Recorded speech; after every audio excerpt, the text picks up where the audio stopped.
Well, there have been shockwaves on both sides of the Atlantic after French President Emmanuel Macron lashed out at the NATO alliance, branding it brain dead, also accusing the US of abandoning its European allies. Well, these strong words prompting a strong reaction from other NATO members rallying around the organisation, as Neil O'Reilly reports.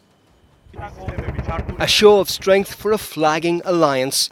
The response from NATO leaders after President Macron's comment that the organisation was in a brain-dead state has done little to shore up the Western pact. US Secretary of State Mike Pompeo, who has been critical of European allies in the past, was asked about it at an event in Berlin. His response was not a ringing endorsement. NATO runs always the risk that it will become obsolete, not because the partnership, not because the political commitments will ever become. If nations believe that they can get the security benefit without providing NATO the resources that it needs, if they don't live up to their commitments, there's a risk that NATO could become ineffective or obsolete.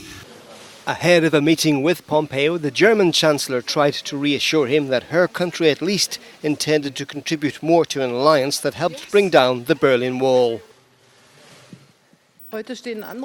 Today we have other tasks lying ahead and we're addressing them as partners and friends. We're having to face up to these tasks facing the world. If I may say so, we intend to continue to play an active part in helping solve these conflicts. Macron's remarks threw a spotlight on NATO's internal strains and have been music to the ears of Russia's foreign secretary. You know, I would not like to dwell on any diagnosis, but if President Macron felt that this diagnosis was correct, he has the right to announce it. Macron's denigration of NATO follows on from President Trump's complaint that European powers weren't paying their full share of the costs.